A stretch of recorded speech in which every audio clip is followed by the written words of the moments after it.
Welcome to the Kings Beat podcast. I'm James Hamby, Kings Insider for ESPN 1320 and the Kings Beat. Joining me, Fox 40, Sean Cunningham. What's going on, Sean? Present and accounted for, James. Not much. I'm looking around, and where's Brendan? Where's Brendan? Where's Brendan? Brendan is moving, and so Out of state? Brendan, he's not moving out of state. He's moving Okay. from one establishment to another place of one domicile to another. So he is in transit of like packing boxes and moving from one place to another today because it is November 1st. So I think he had to be out of one place and into another place. And so I think last week we only had one podcast, even though it was opening week. And that's the way it goes sometimes. And just like today, Brennan not being here, that's the way it goes sometimes. Life is what happens when you're making other plans. And last good week, sayings. yeah, Sean, last week we had this situation where like we had, what was it, a Wednesday night game, and then wait, do we have a Wednesday or do we have a Thursday night game? Thursday. We couldn't do it on Thursday, and then we were going to plan to do it on Friday, but then the Kings decided to hold practice, which was unexpected. So we didn't have the ability to do it on Friday because once I drive to practice and everyone gets to practice, I've got to drive home. I've got to do radio on ESPN 1320, and then Sean, of course, has to cover Friday Night Football. And then Saturday we got into another game, day game, and then like we're not going to do podcasts on Sunday because Sundays are usually for local television, local sports guys, the worst day in the world. So for a guy like Sean. So here we are, where it's Tuesday, so we're back to our normal Tuesday. We hope to do Tuesday and Thursday this week, and it looks like we will. But we have to be, flexible. And Sean, this is our 100th episode of the Kings Beat podcast. What? I didn't get you anything. Is this our anniversary? It is, Or just It's our a anniversary. milestone? I think it's both. Really? It's pretty, yeah, a milestone and an anniversary. I think it's huge because, when we started this, we had no idea that we would be doing this like this nonstop. We hoped that we would, and, I had a podcast for, a decade basically.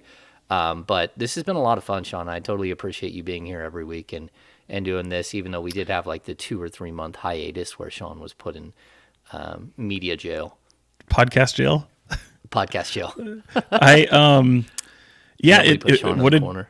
what a difference a year makes, man. So yeah, happy anniversary. Hopefully we'll be able to dine together soon or have some, I was hoping there'd be like crazy music and pyrotechnics and over the top fanfare, but that's okay. This is fine. Just the two of us. Yeah. And it's romantic. Intimate setting for two.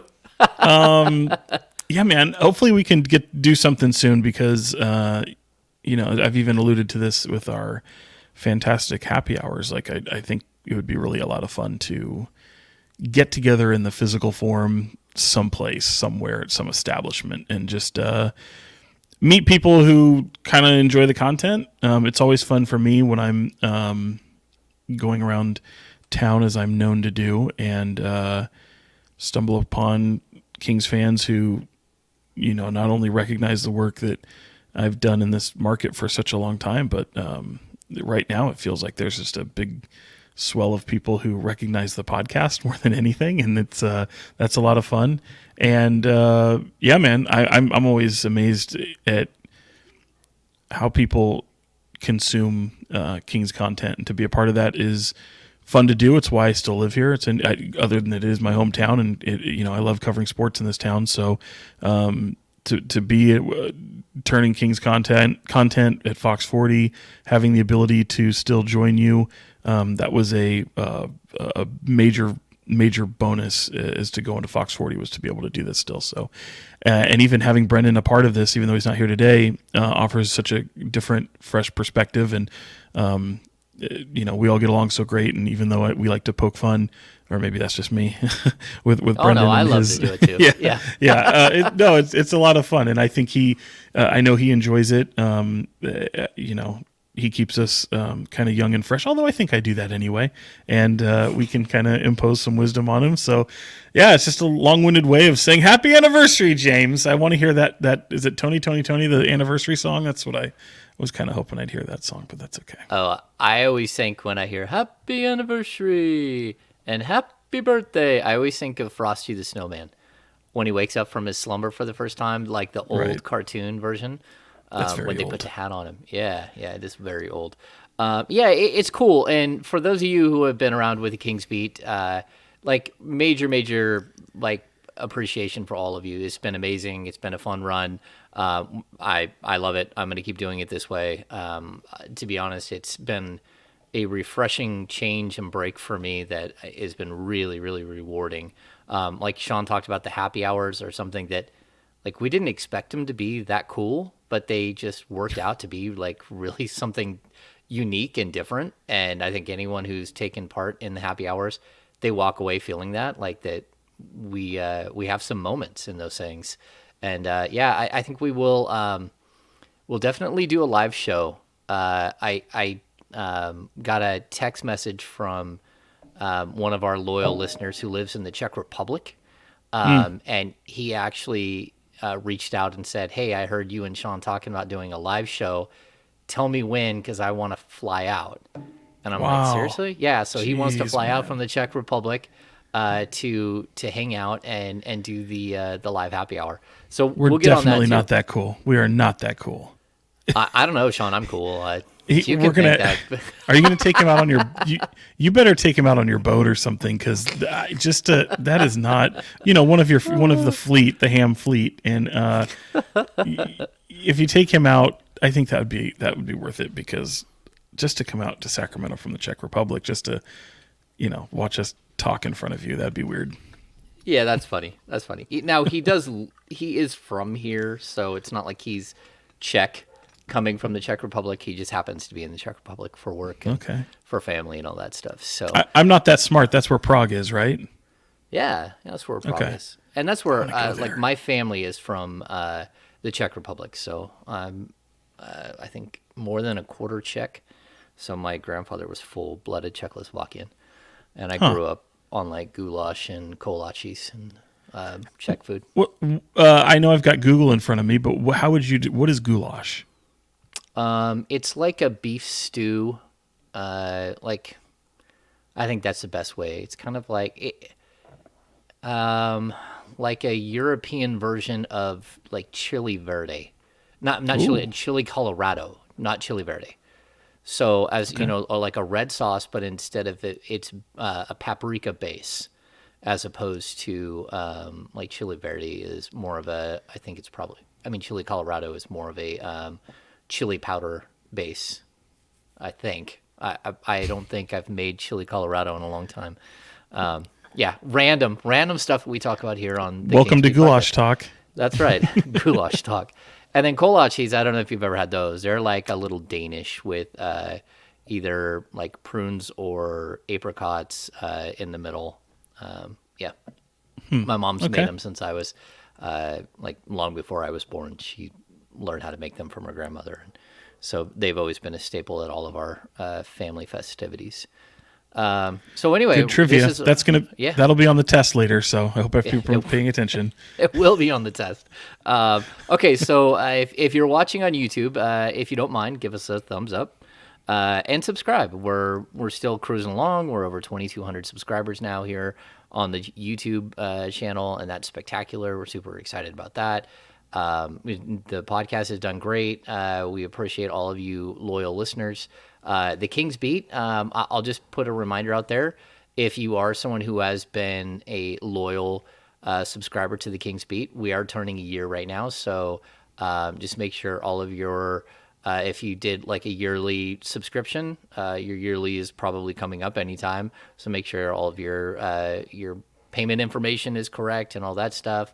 So you keep getting content. We have gated content now all the time, and I try to balance it out so there's at least one article, and of course the podcasts every week that aren't gated.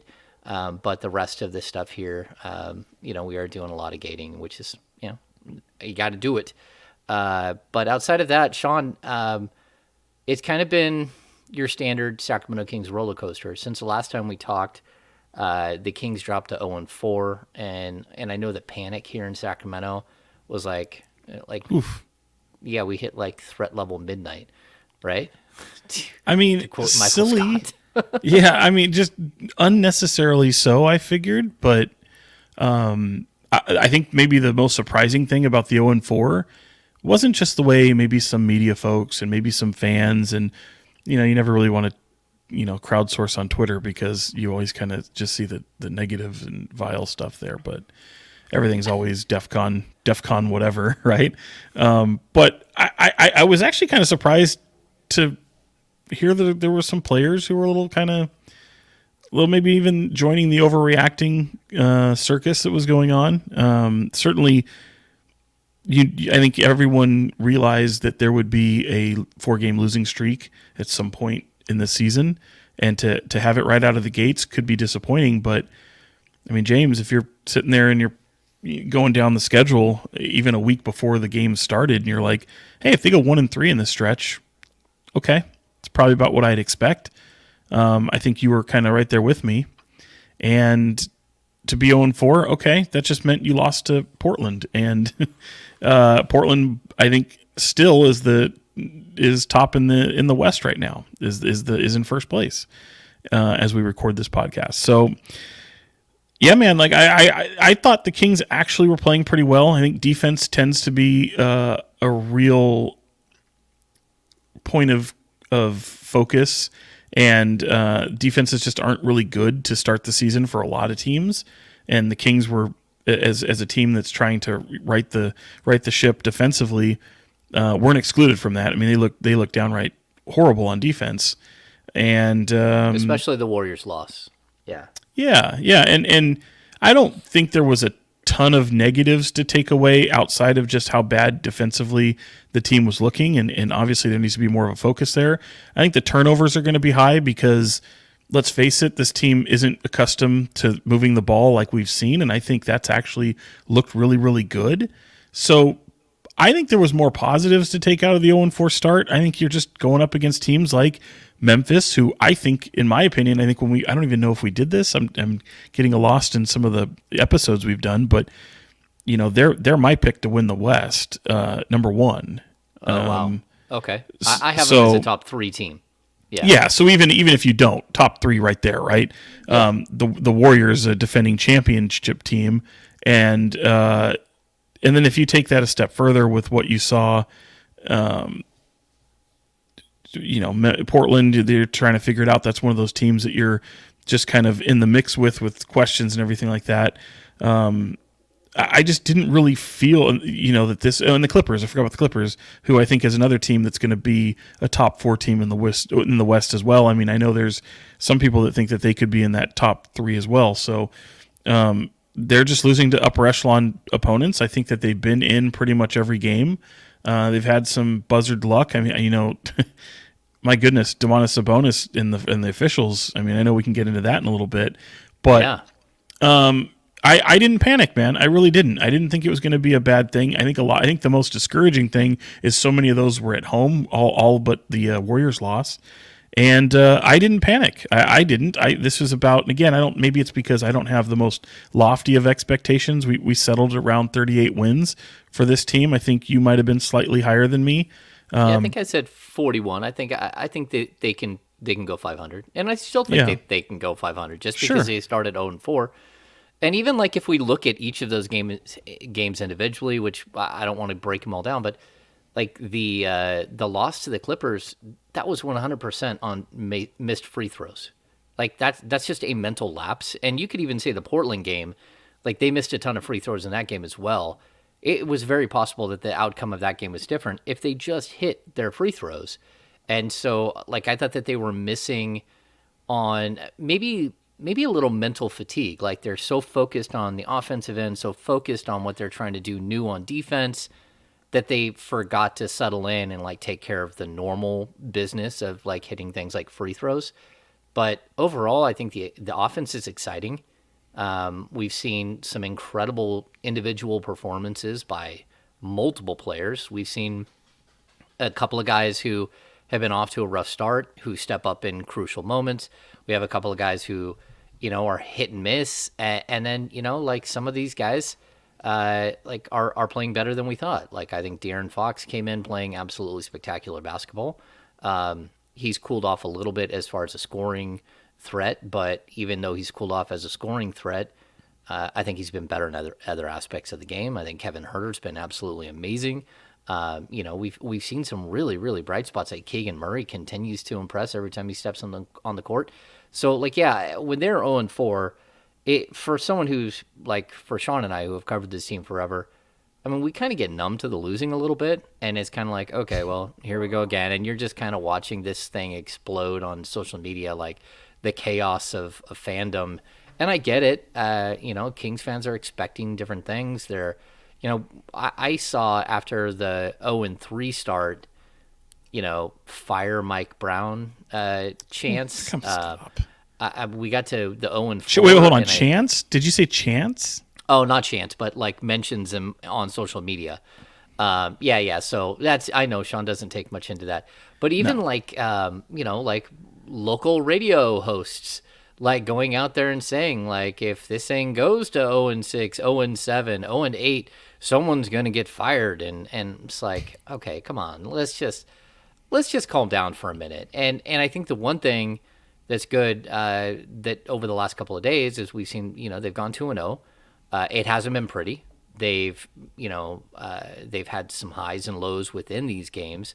The Miami game, what they lead by 22 at the half and blow the lead and almost give it up to Miami. The next game out against Charlotte, they look horrible and look like they're going to get beat. De'Aaron Fox gets hurt, and then they rally. And so I think we're seeing like some resiliency from this team, which, isn't typical. Like this team looks a little more resilient, a little bit more ready for the competition and what's ahead of them. And I keep saying this. I hope we get to see. I hope the Kings win because win more than they lose, because Mike Brown has become really fun to cover, and I don't want him to lose that. And I think that if you're 15 games under 500, there's no joking around after a game or anything, right? But right now we still get to see sort of the positive that is Mike Brown. Yeah, and I wonder too, when the losing skid got to 0-4, I wondered if they'd ever reach 500 again.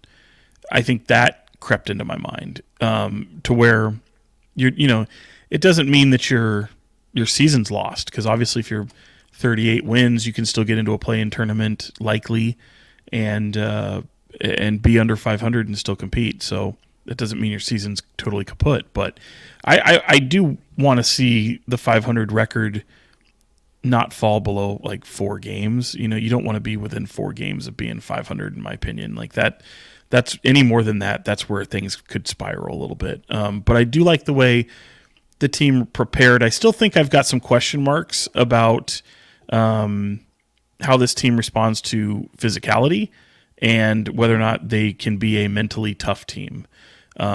Because I think you could see some bad habits and characteristics that crept through during the 0-4 start. So while I'm not overreacting to that 0-4 start before the 2 wins, there are some things that do concern you as you look at the team.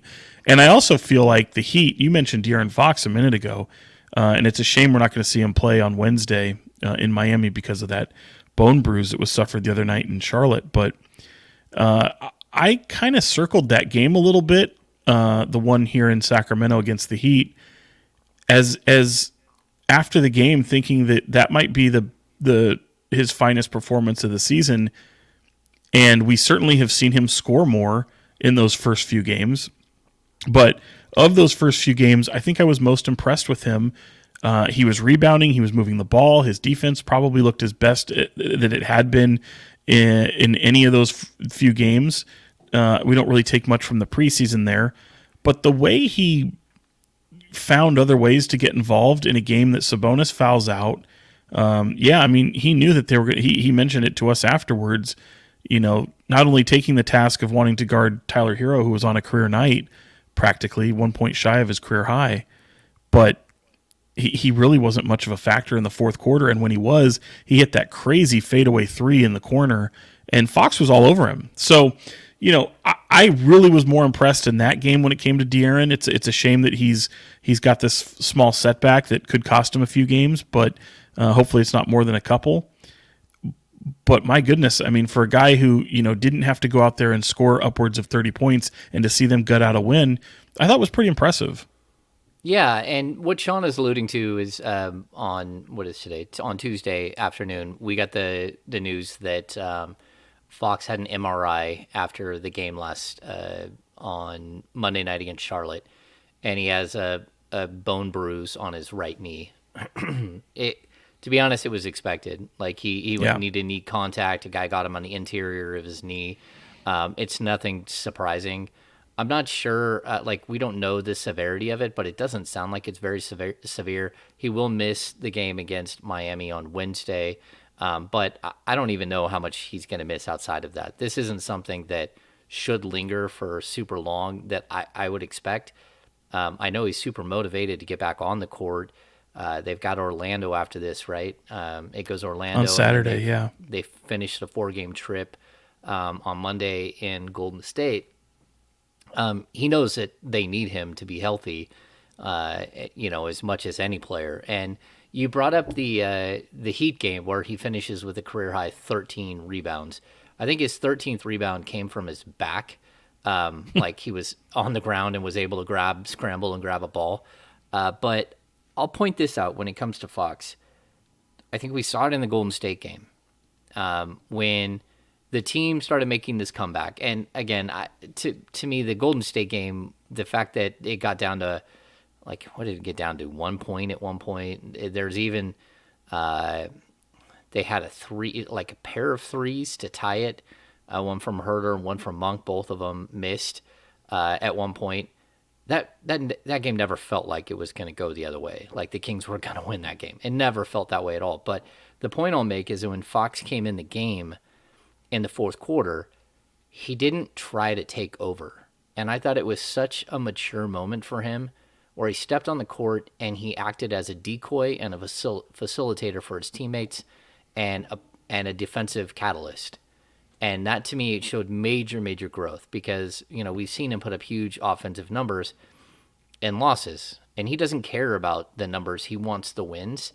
And it felt like he was taking this monumental step where he wasn't forcing anything. And even you talked about the Heat game, he couldn't hit a bucket down the stretch.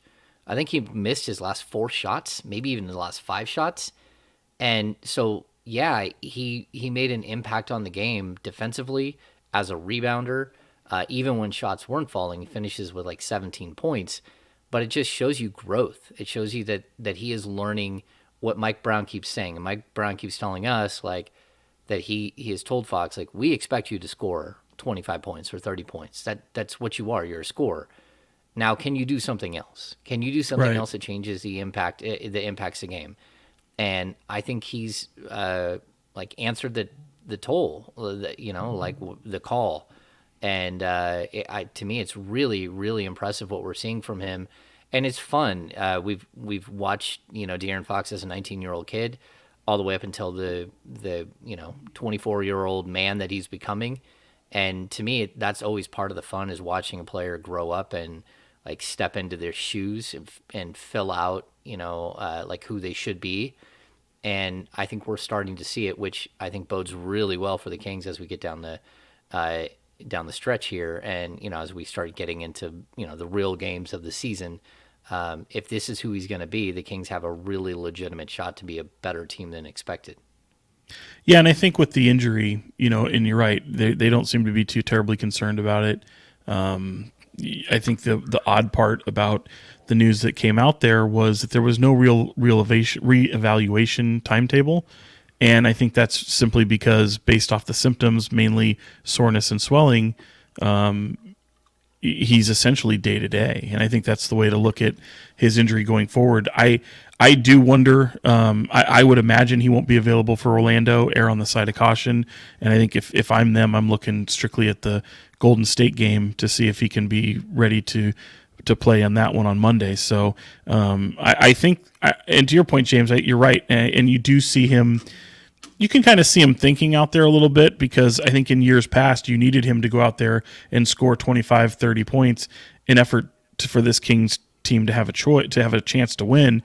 That's no longer the case. And even in games where Sabonis hasn't been there or hasn't been all that impactful, or his minutes aren't nearly there because of foul trouble, I think he's done the right thing in evaluating his teammates around him and being able to kind of rely on that. Now, granted, you've got some guys who are shooting the hell out of the ball right now.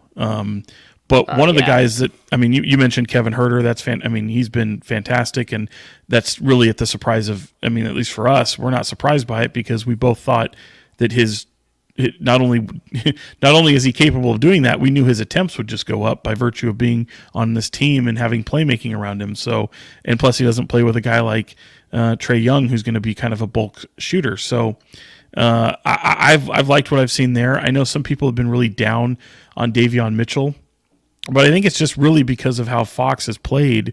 I think he alluded to it in his comments after the win in Charlotte, where it's, Fox is playing like an all-star caliber player in those first few games, and Davion just really hasn't had the minutes. And I don't think, look, Davion's certainly capable of scoring, but when you talk about roles and people knowing their roles under Mike Brown, Davion has to play the role of the point guard right now. And he has to play the role of, obviously, being one of their better defenders. Scoring just really isn't the end-all, be-all. And a lot of people, I think, will look at shots and scoring and say, well, he didn't play well, or he doesn't have the minutes. And then you come out and have a game like he did in Charlotte, which was absolutely fantastic. I mean, the guy was a killer on defense. He was a killer offensively. 5 threes, I think it was. So certainly showing the breaking out moment, but he just had bulk minutes, James. That's, to me, what stood out to me was the fact that he was able to operate at a natural position and flourish because he was given extended opportunity to do so. Sean, the thing that stands out to me when it comes to Mitchell, because we're going to take on a few players like this. We'll just kind of go through and talk about some of the players as we go through the pod today. The thing that stands out to me with Mitchell is that Mike Brown, like we saw this all through training camp. He had these groups of 5 players, and it was almost like first team, second team, third team, fourth team, right?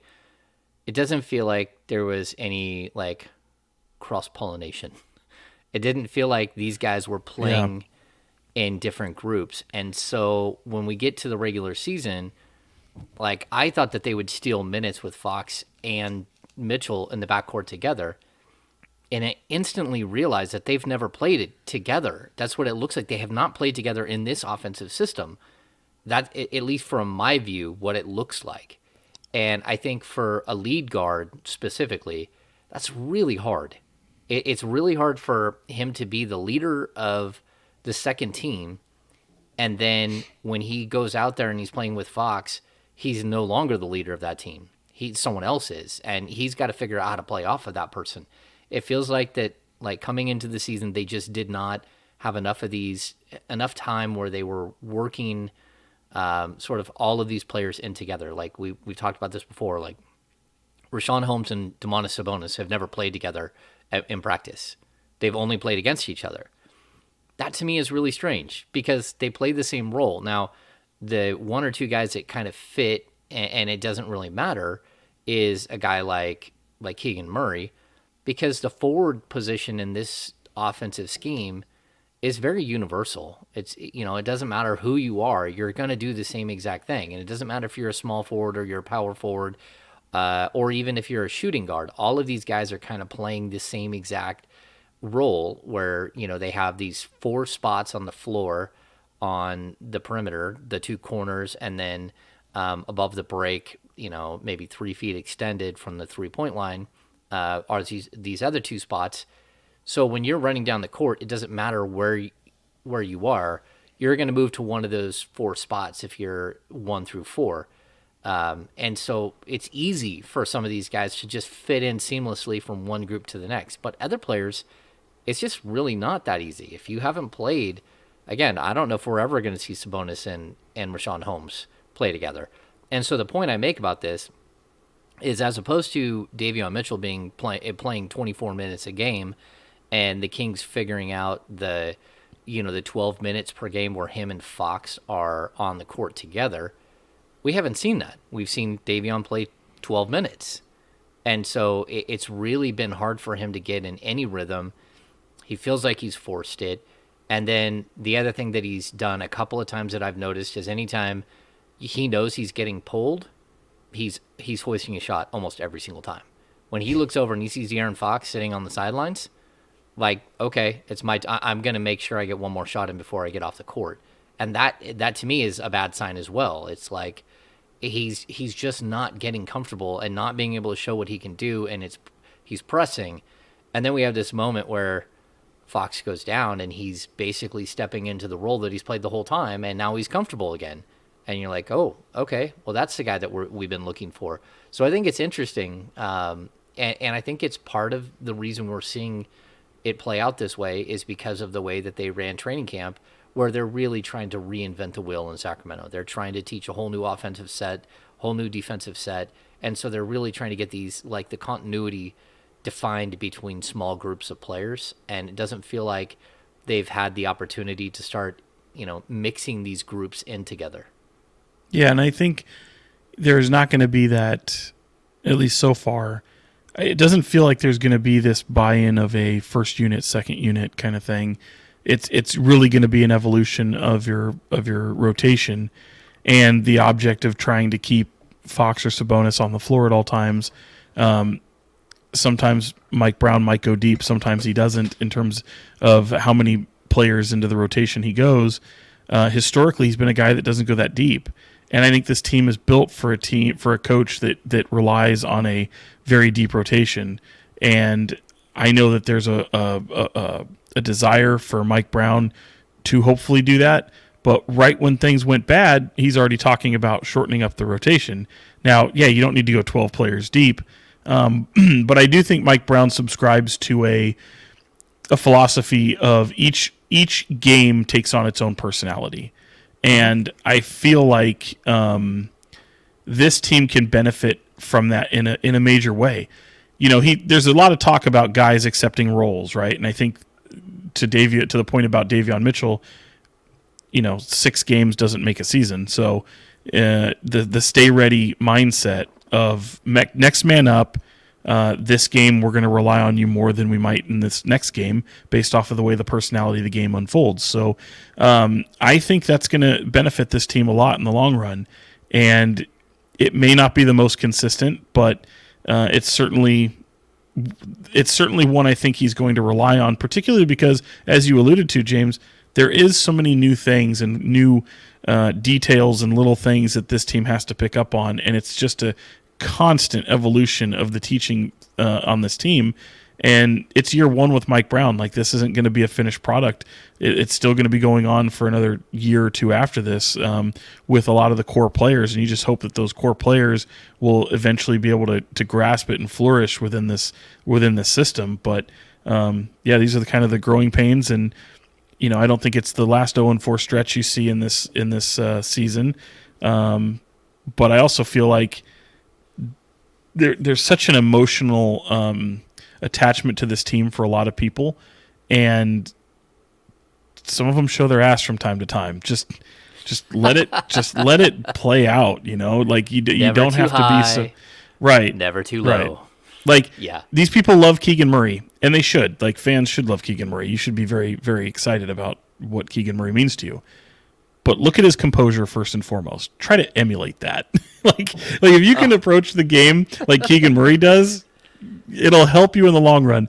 I think people there, I worry about them from a emotional health standpoint. Like, my gosh, the blood pressure and all that. You would think that this team had fallen off a cliff sometimes. Yeah, what is it, Fight Club? His name is Robert Paulson. Is that what they like? Yeah. Everyone needs to be Keegan Murray. Like, R.I.P. Meatloaf. Yeah, can you be or be Keegan Murray? Just to maybe we'll make a shirt of that. It's tough, and I get it. I mean, they've been raked through the coals over the last 16 years, and it's tough. So I get the overreactions. And I'll even I think that's a good bring shirt, up, by the way. The many faces of Keegan Murray, like total yeah, elation, and he's looking like this. That's yeah, total elation. Total yeah, pissed off. Same look. same thing. Yeah. Yeah, That maybe we'll get on that. We'll get on that. that's a good idea. Yeah, that is a good idea, Sean. We should brainstorm shirt ideas more often. Yeah, I'll say this. I think like to get back to Davion, I think this is perfect for Davion. Even if it's one game that Fox misses, or it's 2 games, he's going to get to play with Kevin Herter. He's going to get to play. He's already played a bunch with like Harrison Barnes in the past, but he's going to get to play with Keegan Murray. He's going to get to play who he played with his second unit a bunch, but he's going to get to play with Domantas Sabonis. And again, like just to point out the obvious here, but there's a huge difference between playing with Domantas Sabonis in the starting unit and playing with Rashawn Holmes. And it's not just like skill level or talent level or numbers or anything else. It's play style. Like they are totally different types of players. And so I think a lot of us, we get in this, we get caught up in like, why does the second team look so bad? It's like, because you're asking these guys to do something that's not natural and that the first team doesn't have to do. The first team literally has a 2-time All-Star that can throw dimes all over the court and is like the center of the universe hub. The second team doesn't have that guy. And it makes it very difficult to go from one team to the next because, again, it's almost like a completely different play style that you have to go to when you go to the second unit. Sean, and that brings us to, wait for it, Tuesday overreactions. The NBA officials are out to get Domantas Sabonis. They want blood. Domantas has done something. He kicked their puppy. I don't know what he did. He went full Baxter from Anchorman and punted, the dog off the bridge. I don't know what happened here. The dude's averaging 4.7 fouls per game. Like, what is happening? Because this isn't who he is as a player, like historically. And all of a sudden, is it that just the defensive scheme is hanging this dude out to dry? I think a little bit because you go back and rewatch, and I know a lot of fans will disagree because they're always so they want to beat every official with a stick, but the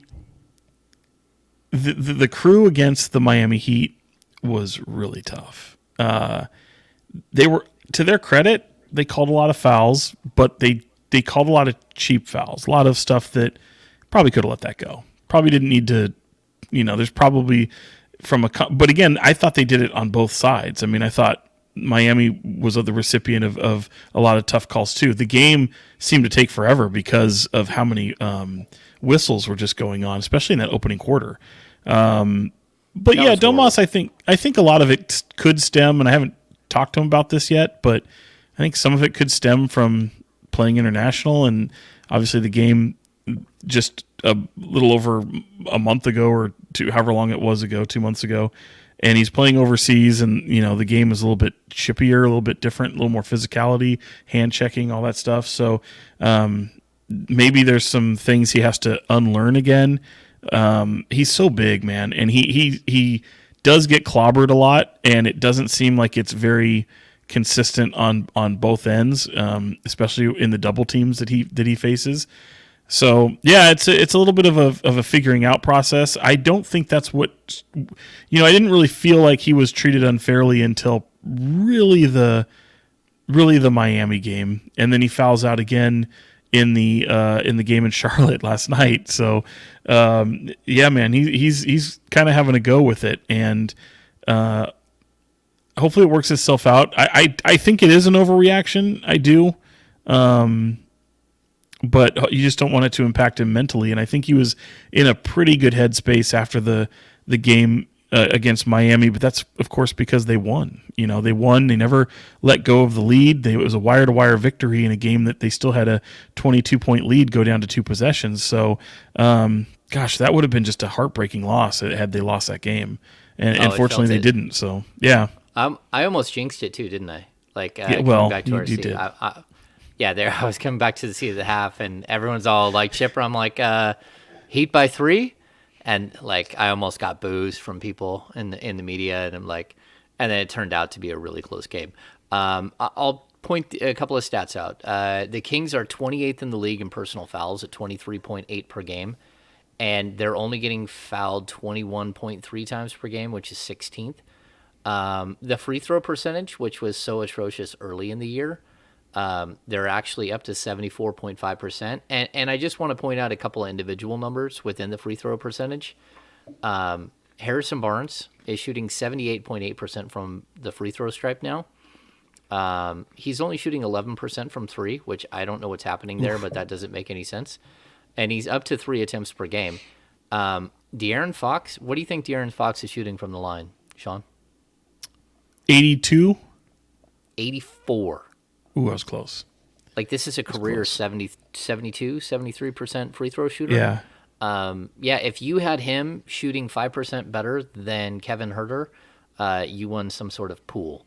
Yeah, and I think, like, overall, we're seeing the Kings, like, they fixed that problem, but it feels like a lot of times they're chasing their tail a little bit. And just to finish up on Sabonis, there have been plenty of fouls that I'm just like, okay, man, like, that's just not a foul. Like, what was the game where, I think it was the Heat game, where he should have fouled out way earlier, because in the first quarter, Mike Brown had to challenge his 3rd foul in the first quarter, and he could have easily fouled out earlier. Mike Brown could have used probably 4 more challenges in that game and won all of them.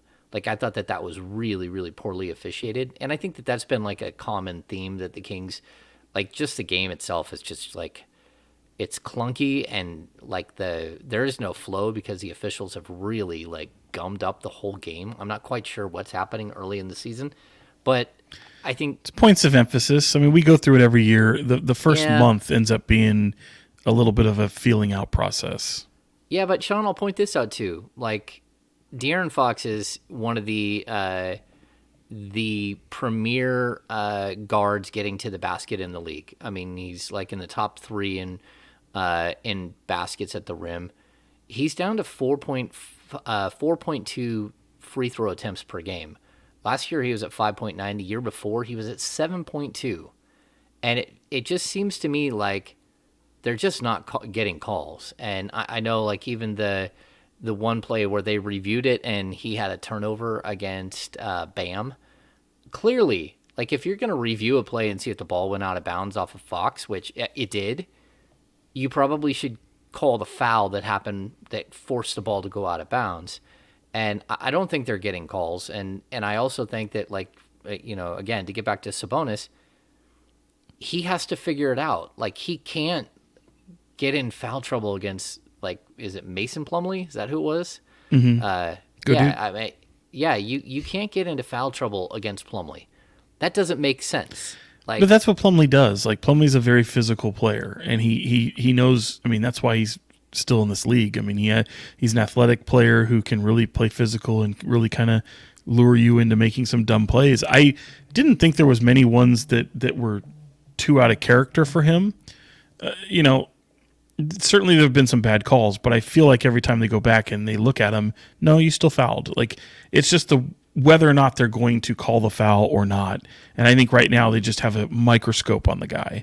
There's been a few where there's just like, I didn't see a foul there at all. And I'll bring up, this isn't even involving Sabonis, but you go back to the Memphis game with Keegan Murray, the offensive foul and the knee to the groin to Steven Adams. They reviewed that and still said that was a foul, an offensive foul on Murray. I get it. You, like, letter of the law, you're going to do it. I'm not the guy that loves going down and trying to hammer officials, because it's tough. It's tough. Yeah. You've got 3 of you on the floor. Benefit of replay, these guys usually get it right. And it's tough, man. It's just tough. I think it's just, it will do the fan base a lot of good to try to put the officials behind you and not feel like the world's out to get you all the time. Don't play the victim so much. But I will say, when it comes to De'Aaron Fox, him getting to the paint, in prior shows we've talked about this. Like, I'm a firm believer that De'Aaron gets into the paint looking to draw a foul and not looking to score. And in doing so, he doesn't get the call. If you're looking to score the ball and you get fouled, they'll call it. There's certain players that are much more better at deception than De'Aaron's not good at deception. He's fast, which helps, but he's not a Kevin Martin. He's not a James Harden. He's not one of those players that can. Even Chris Paul, who has a little bit of a slower game now too, and still works with deception very, very well and uses it to his advantage. Those players who are brilliant at drawing fouls are also trying to score the ball when doing so, and I think that's a huge difference. Now, I will parlay that into this year. I do see a change there. De'Aaron, when he's in the paint, is more purposeful than just trying to get someone to touch his arm to get to the free throw line, and he's still not getting the call yet. So maybe you got to get an all-star team. Yeah, it's really tough. And fortunately for De'Aaron, he's done a very good job during this opening stretch. He's found a way to score at a high level. But again, I just go back to that Miami game, man. Like, he showed me something in that game because he was able to do so much more other things. You mentioned what Mike Brown said. Like, no, you're supposed to do that. It's the old Chris Rock stand-up bit where the guy's like, well, I take care of my kids. He's like, yeah, you're supposed to, you dumb MFer. Like, that's what you're supposed to do. You don't get credit for shit you're supposed to do. So he wants to see what else he can contribute. And him not scoring that game, even though he's supposed to, and not getting that 25 mark or wherever that they kind of have a barometer for him, he was able to contribute in so many other ways, and for that, he really stood out. And that's all you really need. You want to be able to see the way a guy can stand out to help the team in more ways than one. Yeah, and they're looking for everyone to do that. And I'll even I in writing and in radio appearances and all that stuff. I think we'll talk about Harrison Barnes now. I think Harrison Barnes has become in Sacramento the poster child for the 0-4 start, and then we've kind of forgotten that he's also the player that's helped them get out of the hole with the two victories. And again, he's not scoring 20 points every game. He's had one 20-point game, but he is doing so many other things that you're kind of ignoring at this point. Is he great defensively? No. I think we're deep enough into this sample size where you can see that maybe he has lost a little on the fastball when it comes to the defensive side of the ball. It does look like he's a little slow to react. It looks like he's a little off, and I don't think that there's going to be some miraculous thing that happens where he all of a sudden becomes much better at it. But I still think there are games where he's been just absolutely spectacular at doing the little things that you need to win, getting to the free throw line to stem the tide, getting rebounds that you didn't expect. There are a lot of things that he is doing, and that's not to heap a bunch of praise on him because, again, he has not been great to start the season. We talked about him averaging 11 points. 11% from three. He's down to, he's around 11 points per game. Those things will figure themselves out. He's a player that the laws of averages will eventually work themselves out. So what do you think though about his response? Because we've hit him and we've hit Mike Brown with quite a few questions. What's going on there? And do you feel like maybe he is getting into the flow a little bit, or are we still is he one of those players that you think is kind of lost in the oh great here we go again moment? No, I think for him it's still figuring out of his role, because offensively, and I always bring this up, I always want him to shoot the ball more, but he's the guy in the video game that has his spots, and Harrison needs to get to his spots, and otherwise he's not gonna shoot the ball the way he should, or shoot from a different spot than he has his spots on the floor that are his spots. And if he's not there, he's stuck in no man's land trying to feel it out and move the ball and be a good teammate. So I'm always wanting him to be more selfish, because I feel like he can shoot over the top of anybody. He's a above average shooter. He can rebound well at his position. All these things that you've come to know about Harrison Barnes, but he's also Harrison Barnes, which means he doesn't do that. He doesn't become selfish. He's a very team-oriented player, and all his teammates always want him to shoot more. He started the last season off offensively spectacularly. Mm-hmm. He was he was on a milk carton in a Kings jersey through first 4 games, and didn't look like he belonged. I wrote that. Did you? Same I analogy. put him on a milk carton in my 6 quick thoughts. I put him on a milk carton. Great minds think alike, James. I think now you're right though. I mean, he's playing better. I think he's a little bit. I know he talked to Mike Brown before the game on Sunday. No, I'm trying to get my days mixed up now. Saturday after the 3 o'clock game. Before the Saturday game, the Miami game. He did speak to Mike Brown that Thursday. He met with us on Friday. I think when you have one of those meetings and you're kind of figuring out your role and really diving into what you could be doing more rather than what you are doing, it tends to get a little bit more focus on some of those little things. And I figured he was going to come out and have a great game. I think they ran the first 3 plays through him, if I'm not mistaken. And then hopefully it trickles over. It's the games against those teams that are much more physical and longer that concern me when it comes to him, because this team desperately needs a rim protector. And oh my gosh, man, like they're still like they still have holes in their roster. They have a lot much more quality depth, but even if it's Harrison Barnes on this team, or maybe you move Harrison Barnes to find that rim protector, and you just go, okay, you're handing the keys to Keegan Murray, and you just know that what you're going to have there is going to be pretty fantastic, and Trey Lyles just kind of fits in a little bit better at that point.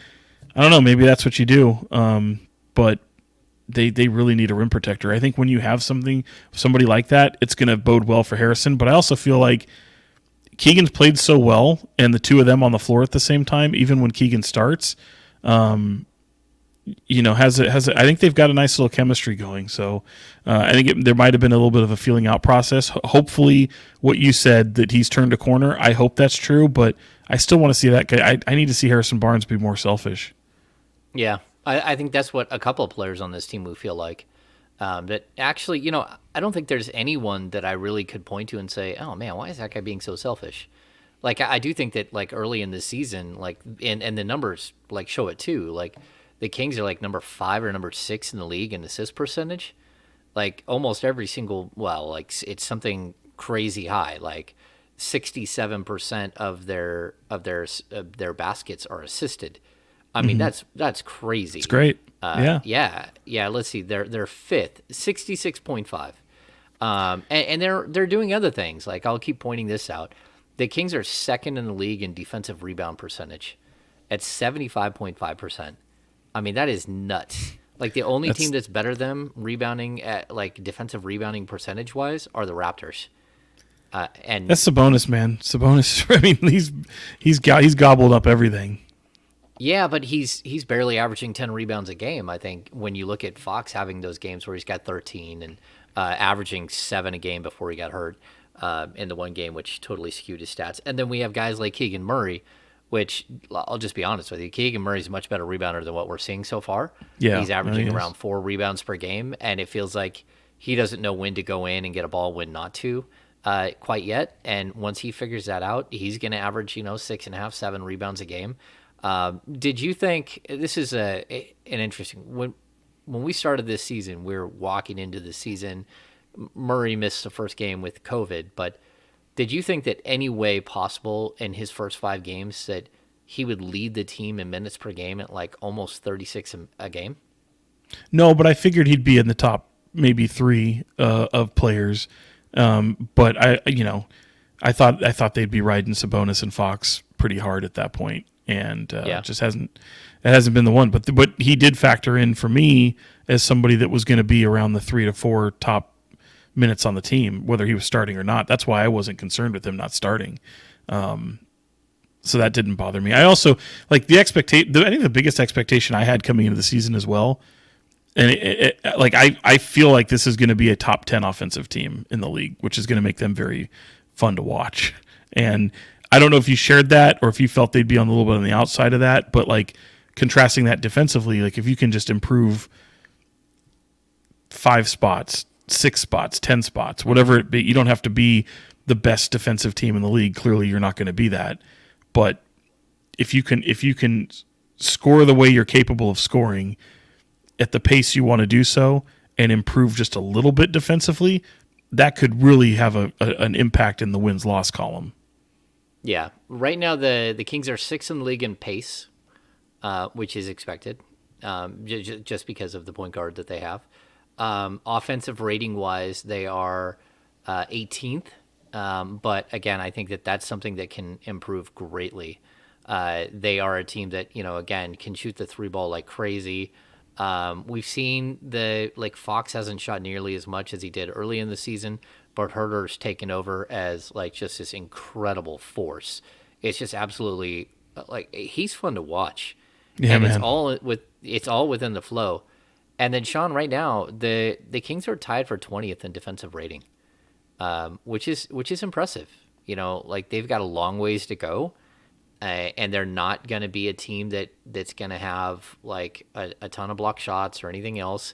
If you start getting into the nitty gritty of the offense, the things that people should start looking at, Mike Brown keeps talking about like this upward trajectory that he sees, and the advanced statistics, they confirm that. Like true shooting, this team is 7th in the league in true shooting at 59.2%. What is the effective field goal percentage? The Kings are 4th in the NBA in effective field goal percentage. These are numbers that are really, really crazy. They're again, their assist percentage is off at 66.5%. That is wild that they're 5th in the league in assist percentage. And these are numbers that typically, if you're looking at those stats right there, that's an elite offensive team. So can they get a little more continuity on the fast break? Can they figure out that second team and how they're going to start running the ball through someone other than Rashawn Holmes? Just to be honest, and that's not me calling out Rashawn. I don't think you can't keep trying to do the same things with Rashawn Holmes that you do with Domantas Sabonis, and whatever's going on there, I don't know we'll ever fully grasp. But he's just not really figuring out. He's too late on his screens. He's waiting way down. When the Kings come down and Sabonis is on the court, you're seeing him set a screen in the first 2 seconds of the team crossing half court. When Holmes is in the game, you're seeing him start all the way down like he's in the low block, and then slowly coming up and setting the screens. The guards aren't waiting for him. He's getting offensive foul calls because the guards aren't waiting for him. There's an impatience to what he's doing from his teammates, but also he's not getting up fast enough. There seems to be this weird flow that's happening. And then, Sean, the reason I lead to that is I think Trey Lyles needs to be part of the rotation, and we're seeing that over the last couple of games too. Trey Lyles is just a super smart guy on the court who does some of the things that Sabonis does as far as going up and setting screens at the right time, and his ability to actually hit shots from the perimeter. I want to see him play some small ball 5. I would like to see him play more. I thought he was one of the major reasons that the Kings got their first win. I thought he was tremendous in that game. And He was. and I thought he was good in Charlotte too. He's just a dude. Is he hitting his shot like he should? Probably not. But he's a guy who quietly puts up stats, and at the end of the day, you're like, oh, well, that was effective. He's one of those guys that, look, he is what he is. I don't want to polish him and say that he's because there's a reason he's been on so many different teams. He is a very smart, talented basketball player. And he's someone who never really reached his potential and just kind of fell into being this role player. And I do feel he's one of the guys that I had in mind when I'm talking about the personality of the game. There's just some nights he won't get off the bench. I don't know that he'll be a steady rotational player, but certainly he's a break glass in case of emergency type player where he comes out and he can address a specific need right away.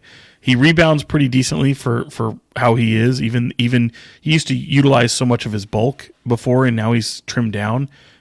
He can still rebound well. He's got the corner three that's pretty consistent. Probably want to see it a little bit more consistent, but you're right, James. They don't win that game without him in that Miami game, and kind of help hold off that Heat run. And thought he had some pretty decent minutes last night as well in Charlotte. He had that kind of awkward step, and I think that's what ended up with the little foot injury that he's currently questionable with for Wednesday's game with Miami. But I would disagree just a little bit, because I just don't think he's a guy you can rely on. Like, let's put it this way. If you have to rely on him to be a rotational minutes player all the time, despite how smart I feel he is, I just feel like his ability elsewhere isn't quite there. I just don't think you're going to be that good.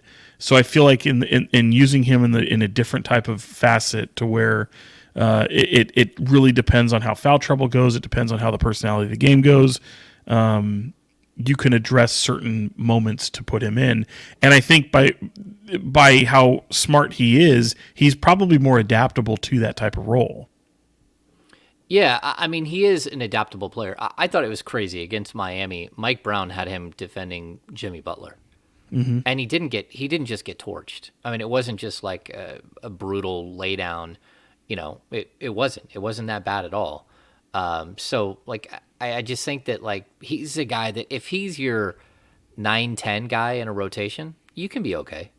Like, Yeah. I don't think that, again, I'm not saying he's a game changer every night, but I do believe he's had 2 huge blocks in crucial moments in the last couple of games that help secure wins. Like, again, I think he's a guy who surprisingly has done some things that just kind of stand out.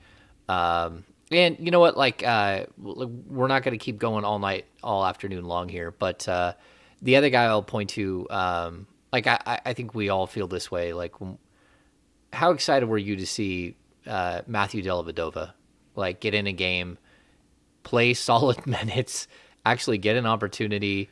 Because, I mean, the guy's been through it over the last, 5 years with injuries. And, last year he played in Australia. None of us thought he would make the roster coming out of camp. And then all of a sudden he became a roster player. And I think it's still surprising to everybody.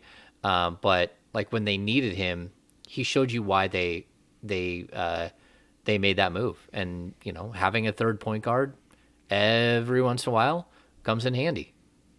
Yeah, and he came in and he handled it. His next man up. It's a position he knows how to play well. Can you sustain it? Question mark. I don't know, but yeah, certainly he comes in and he knocked down a big shot. And it was a welcome sight for sure. I mean, good for him. It's like having another coach on the bench, and I think that's ultimately where it's headed for him. But I think he's a good influence among some of the younger guards. He's a good influence to help implement a Mike Brown system because he knows it so well. And yeah, man, it was definitely good to see. Yeah, I mean, in 8 minutes, he scored 3 points, had 3 assists, hit the big 3-point shot, and in a tight ball game was a +10. I did not expect that to be the case, for him to ever have a moment where you came in and you're like, Matthew Dellavedova may have helped them win a game. What was more surprising, the fact that you saw Delly get into the game, or you saw Udonis Haslem get into the game at 42 years old the other night when Miami was in Sacramento? Wasn't that wild? That 2 years ago, Udonis Haslem played 1 game the entire season, played 4 minutes, and I think he was healthy and just sat there the whole year. And then against Sacramento, he played 4 minutes in the first quarter. I'm like, what is happening? I mean, Bam got into foul trouble. He hit that shot too, and then he had another shot that it barely got the front of the rim. And he'd been running some a little bit, so it was shout out to Adonis Haslam though, Mr. 305. That dude has 42 years old, James, and you're going up against the Kings team that's running like that. Do you know what's crazy though, Sean? I think he went in and picked up 2 fouls on Sabonis. James, and that's what I mean. Older than me. Yeah, well, you don't have many. How many players are in the league that are? It's probably 2. I don't even know if I can name the other one. How old? Yeah, that's just crazy. How old's LeBron? He's younger than me, but not by Okay, much. but not by much. Yeah, that's Actually, yeah, interesting. what is he, like 38, 37? I don't know. Someone to get dragged for not knowing LeBron's age. I That's think like the he's one 38. player you need to know. 30. He's gonna be Yeah, 38 December 30th. Our birthdays are very close. yeah. So All right, Sean. Let's hit the business of basketball. let's do This it. could go under Tuesday overreactions. Oh, But like I know I saw our friend Frankie Cardicelli put out a tweet this morning where it was like the Kings handing the dysfunctional franchise torch over to the Brooklyn Nets. oh, And so like first of all, we can touch on Brooklyn for a sec because that is a like it's a flaming bag it's of a poo left shit on show. somebody's if it left No, on someone's it front is a porch. shit show, man. It is a disaster. Go ahead. Sorry, I just they are. It's okay. It is, isn't it wild? Like someone started breaking. It was Zach Lowe. He started breaking it down. He said, "Okay, so 2 years ago, like Kyrie took a bunch of time off just because. Then last year he refused Just to because. get his vaccination, which cost him more than half the season and caused a bunch of trouble with him and like their team. The team unity totally split. They traded for James Harden. That didn't work out. That dude checked out like he had in other places, and then he's gone. They trade for Ben Simmons. Ben Simmons like decides he's not going to play and then goes in for back surgery. Now you get to this season and well, even like the off season, like you have Kevin Durant demand a trade. That doesn't work. Then he demands that they fire the coach and the GM. That doesn't work. They don't trade him. They don't do anything with the coach and the GM. And now they're in this disastrous spot where Ben Simmons like won't shoot, won't go to the line, won't do anything. And Durant, I'm sure, is going to ask out at some point. You got Kyrie out there like backing anti-Semitic films. And like the whole thing, you got in the front row a group of fans wearing shirts protesting your star player or one of your star players. Like this thing is spun out, and then Steve Nash gets fired. Oh, it's on you. I was waiting Steve for Nash. it. Oh, Steve Nash gets fired, but wait. We're gonna go get the guy who's been booted for and took a team as a first-year head coach to the Boston. He took the Boston Celtics all the way to the NBA Finals, and he's been kicked out because he got an inappropriate relationship, and not just an inappropriate relationship, but he got awkward after the inappropriate relationship. Like this is some next level chaos. So, yeah, did they pass a torch? I do believe they passed a torch. Not only did they pass a torch, James, they blazed their own trail. I mean, the Nets are a flat out freaking disgrace. It is a nightmare.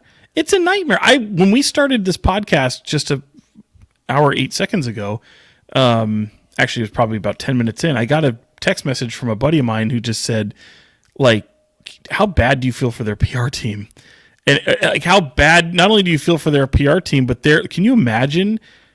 Can you imagine what Ime Udoka's press conference is going to be like?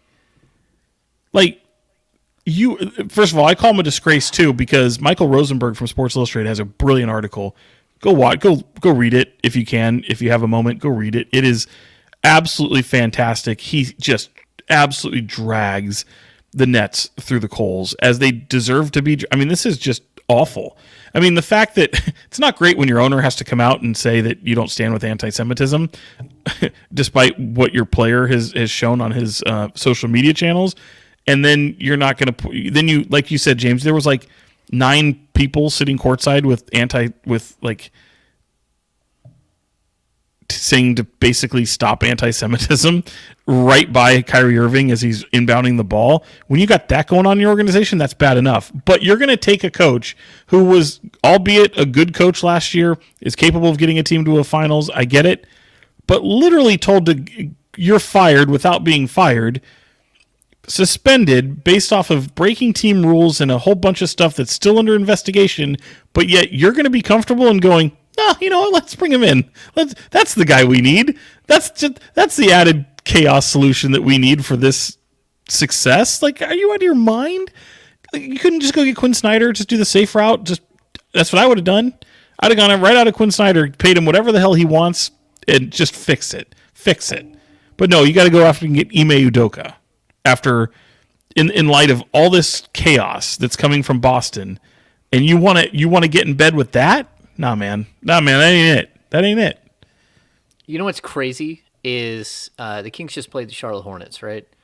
The Charlotte Hornets this offseason, they had their star player get arrested for domestic violence and is no longer part of the league. We have no idea what's going to happen with him. They had Kenny Atkinson accept the job and then turn the job down a couple of days later. They went back to a coach that hadn't been there, that they had already had there for years, fired, and brought him back a couple of years later.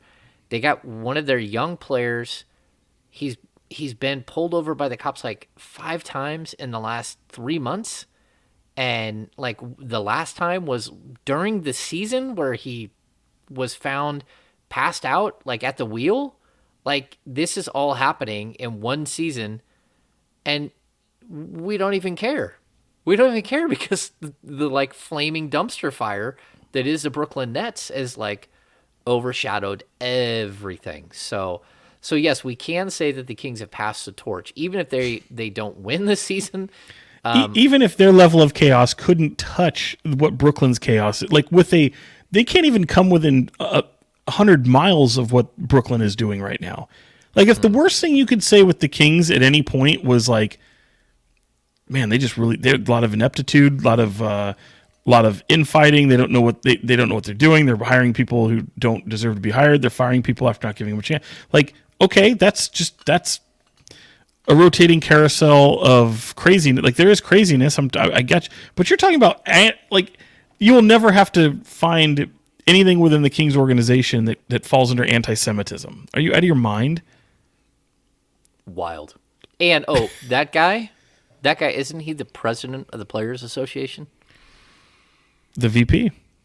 The VP. Okay, so at what point do the players step up, do the right thing, and fire his ass? Like, that's not okay. Like, he can't be that. He can't lead your group. Does he stand up for what you guys believe in? Because as of right now, you still allow him to be the president of the Players Association. I tuned into that press conference. I know him and Nick Friedel had a moment. That was wild too. But like, I miss that. I love Nick Friedel. Nick, I don't think people don't know Nick. He is one of the best dudes out there. He's fun. I don't think you can. I feel like I understand what Kyrie is trying to say, but it just falls flat, man. Like, he went and deleted the tweet. We get it. But he does. There's no like, just apologize. Maybe. I mean, I don't. What are you doing, man? What are you doing? There's no accountability, man. That's the problem. Right. That's when you have a lack of accountability. That's what we're seeing from that franchise. Yeah, and it was a total circus, and it's going to continue to be that way. They're not going to make Kyrie available to the media tonight, and that's probably a good idea. If you're the media there, I mean, if you're oh my God, I know some people be like, we don't want to hear from Kyrie Irving anyway, but it's like, yeah, we get that, but there's a basketball component to this, and you can't just give him the free pass of not being able to talk to the media and do the job that's necessary. I don't even think it's that, Sean. Sean, he has to talk. He has to explain himself. Like, right. Like, if that's who he's going to be, and that's like, there are people who are doing things out there in the league that, like, they deserve to be run out of the league. I mean, we're just going through the Josh Primo thing. And what is Josh Primo, like a 19-year-old kid? And I'm not excusing anything that Josh Primo's done. No. Like, no. That he got what was happened. Like, what happened is what happened. And I would even think that if I'm the Spurs, I don't think that they have to violate his contract for clause. They shouldn't have to pay him $4 million for next year. Yeah. So realizing, by the way, yeah, go ahead. Sorry. Well, I'm just saying, like, we have that situation, but there should not be a superstar rule for being a dumbass, in society, and like, oh well, he's a superstar, so it's okay. We'll put up with the dumbassery right now from this idiot. Like that's not okay. So Realizing that this comparison I'm trying to draw isn't going to land, but Myers Leonard used an anti-Semitic slur in a video game stream, and no one's ever heard from him again. The Heat banished him. He was gone. Realizing he's not the star player that Kyrie Irving is. I understand that. But you could compare the situations. And with already everything that you've had to endure with Kyrie Irving, and this is just the latest thing, like, I don't know, man. It's crazy. It's just nuts. It's nuts that's and by the way, it's coming a week after everything that's gone through with Kanye West. People out here showing their ass. That's for sure. It's just bizarre times. We live in a really, really weird time. Weird time. All right, Sean, do we have any final thoughts? Don't be anti-Semitic. Don't be anti-Semitic. Semitic. To Just bring it don't down. do it. Yeah, don't do it. To bring it back to Kings, I think Kings fans are hopefully feeling pretty good. How about the big purple beam? Could you see that big purple light from your palatial estate up in the mountains? Is it snowing up there, by the way? It's really cold outside, and it rained today, and I'm not happy. It's okay. So it's 48 degrees. Hashtag I know we need it. It can't snow. It would have to drop 10 degrees to snow. Okay. But it did start raining and started raining hard today, and I don't like the rain. Yeah, I don't like the rain at all. Like I had no idea it was going to rain. So you don't watch the news, Sean. You don't look at your app. Hanging on by a thread half the time, just trying to get by. We're all day to day. We are all day to day. Yeah, just trying. Anyway, if you haven't seen it, there's a big freaking purple light that comes up over the city from Golden One Center anytime the Kings win, whether it's on the road or at home. So get used to seeing a big purple beam, man. It looks like Samuel L. Jackson's lightsaber, only huge. I saw a picture of it, and people were wondering if we were going to do an entire segment on it here on the really? podcast. Yeah. We can do that. Like, oh, what do you gosh, think? Do you like the light. I like it. I think it's great. Yeah, I mean, I don't know why you can't add like a bat signal thing to it, so it actually produces like a Kings logo way up high in the air. But I mean, like flashlights are powerful now. I don't know what kind of like spotlight thing it is, but yeah, if you're gonna do that, that's where I would kind of go with it. Like, make it into like a lion's head or something. So I used to love that at Channel 10 they used to have their on their big tower outside the building. When the Kings would win, they would change that to purple because it used to light up and do different colors. I didn't know that. Yeah, it was great. I've seen it red. Yeah, well, and it doesn't light up anymore. I don't know. I know the panels are falling off. I don't know what the hell's wrong with it, but I don't think they use it anymore. But yeah, there was a storm. We were literally somebody had a video of these panels that are up there, and one was just it was just a real windy day, and you see one just shoot off, and I'm like, oh, I hope that didn't hit anybody. Like, that would have been wild. But yeah, I think they got it fixed. But yeah, they don't turn it on anymore, so I would power it on. I think it's kind of cool. Okay. Well, no, I think it's cool. Like, that's the one thing that you got to bring the fans back. You got to get everybody involved. The crowds have been good. They haven't been great. We're looking like the noise level has been great, but we're still looking at around like 14,300, 14,800. There was a sellout on opening night, so I would suggest fans get out to the game because this team is going to be fun, and I think that there is going to come a point this season where it's going to be a hard ticket to come by, because I think this team is going to make a run and at least like make people excited. But I also like that they're doing other things like the giant beam of light. That, to me, that's cool. Like the technology's cheap and easy, and it's there, and like even if you got to spend some money, I mean, it's still, you should be able to do something cool. I thought those first two games were fantastic. I thought the Memphis game was great. There's a lot of 3:00 games this year, and those early afternoon games might be a little bit lightly attended. I don't know, like maybe a little bit They more shouldn't lightly be. Those attended are than. kids' games. Those are games I that you can bring agree. your kids Yeah. to, man. Those are Well, like it's a football season on. Yeah, I mean, I know that was a Saturday, so it's not, people aren't like gushing to go see college football in this town. But although Sac State, man, playing pretty well. Sac State They're playing pretty doing. well. Yeah. Yeah. All right. Yeah, Do, we're all do you having allow a good, yourself? Do you allow yourself to be like, "Hey, good job, Sac State"? Is your like Aggies or that's your No, I'm okay. fandom? I'm okay. Like I don't watch or anything, but like I'm okay saying, all right, that's cool. Yeah, And at the same time, like my UC Davis Aggies just got a player in the NBA for the first time, Chima Moneke. that's So, awesome. I mean, he has gone back and forth between the Stockton Kings and the Sacramento Kings about 47 times at this point. But he's enjoying that, and like he's bought into the fun of it. I asked him about it. I'm like, is that a like? I mean, you understand it's becoming like a meme thing. He's like, oh no, it's fine. Like I'm cool. Like he's like, it's fun, and I'm like, Yeah, cool. So yeah, he's a good dude. I can't wait for him to have a breakout game and for people to get behind him. I think he's going to be a fun player, and I think he's going to be really good for Stockton. yeah, for All sure. right. And I think, yeah, I agree. I can't wait to see him do his thing. Okay, so I think we're done with final thoughts. If you're still watching, give us a thumbs up if you can. Subscribe to the podcast. Subscribe to the King's Beat. The King's Beat newsletter premium subscription gets you an invite to the virtual happy hours, which are the bomb. It also gets you free access to all of the writing that I do at the King's Beat, and it helps support things like the podcast.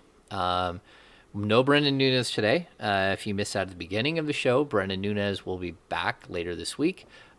We should have a break in the schedule here where we're able to do 2 podcasts without any questions this week. Brendan is currently moving, and so good luck to Brendan moving in the rain, which is crappy. It's like Yeah, they say paper. that's well planned. Yeah. So not- next not time we great. see him, are we gonna see him from a new location? He'll be like set up in his new palatial estate. Oh, see, that's a good question. We probably will see him from a new location. Yeah, that? we will see him from a new location. So. I'm hoping awesome. that he moves near me because we're gonna show him a few things around this town. Uh-oh. Yeah. He didn't move. Like I know where he moved to. Like he didn't move super close to you, Okay. but he's not that far away. He's actually way closer to downtown. So like the Uber Very ride good. just got way cheaper. Beautiful. So that's a good thing. Yeah. So all right. Well, that's gonna do it for the 100th episode of the King's Beat podcast. The 100th episode. Thank you so much for sticking around with us. We're having a great time doing this. We're going to keep doing it. And, if you have any questions or comments, make sure to put them in wherever you're watching the podcast, and we'll make sure to listen. Probably won't answer all of these things that some people want, which is crazy. But thanks for tuning in. So for Fox 40's Sean Cunningham, I am James Ham, the Kings Insider for ESPN 1320 and the Kings Beat. See you on Thursday.